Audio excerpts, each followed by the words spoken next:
the thread will be finer and softer.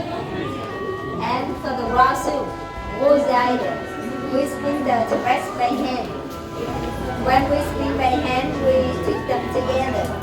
So there are some knots like this. The raw silk, wool dyed.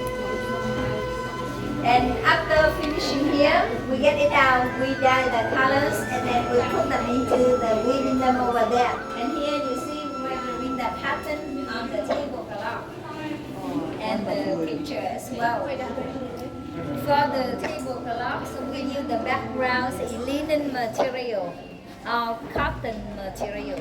Cotton. Yeah.